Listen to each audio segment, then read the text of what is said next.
សួស្តីអ្នកគ្នាជួបជាមួយខ្ញុំបាទដែរម្ដងទៀតហើយជាមួយនឹងវីដេអូថ្មីហើយនៅថ្ងៃនេះដែរខ្ញុំមកនាំអ្នកគ្នាវិធីមួយនៅក្នុងការមើលវីដេអូ pack ឲ្យបានធំជាងមុនណាដូចទូចអ្នកគ្នានេះចាំខ្ញុំមកប្រាប់អ្នកគ្នាចាំតិចអ្នកគ្នាខ្ញុំរកវីដេអូ pack សិនភាសាអ៊ីនធឺណិតវារៀង slow ដែរអ្នកគ្នានេះ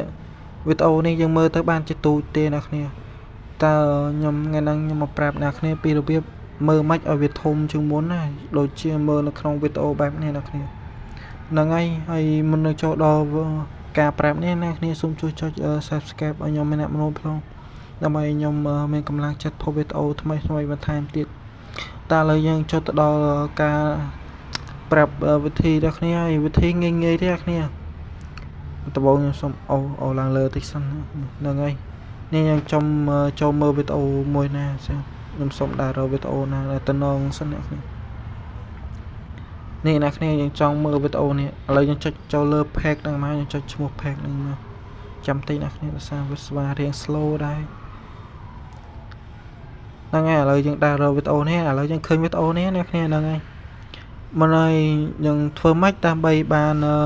មើលវាធំអញ្ចឹងឥឡូវនេះយើងចុចអាកន្លែងកែងនេះមានអក្សរមាននេះមានរូបជ្រុងនេះមួយណាកែងខាងលើវីដេអូនេះចុចនៅនឹងមួយមកហើយវានៅខាងលើនេះយើងចុចសញ្ញាព្រួយនឹងមកចុចមួយទៀតមកនេះគ្នាបានមើលធំនេះគ្នានេះងាយទេអ្នកគ្នាយើងអាចទៅមើលវីដេអូផ្សេងបាននៅក្នុង page នេះគ្នាបើអ្នកណាខ្លះអស់ឃើញអញ្ចឹងអស់ឃើញកែងហ្នឹងអញ្ចឹងហើយ Facebook ខ្លះអត់ទាន់ឃើញអស់កែងអញ្ចឹងទេយើងអាចចូលមើលក្នុង page វាបានចូលមើលក្នុង page វាទៅយើងអាចនឹងឃើញកែងហ្នឹងឯងយើងចុចកែងហ្នឹងមកហើយយើងចុចលើនឹង2ស្មើ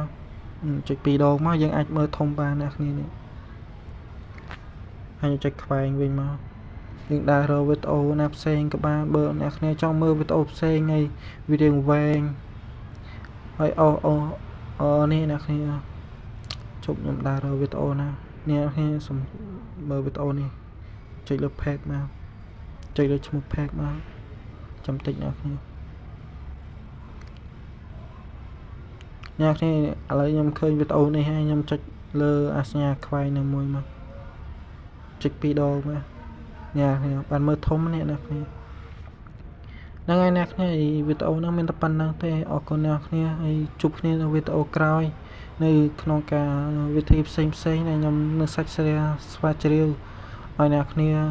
ងាយនៅក្នុង Facebook អញ្ចឹងហ្នឹងហើយអ្នកគ្នាជួបគ្នាវីដេអូក្រោយបាយ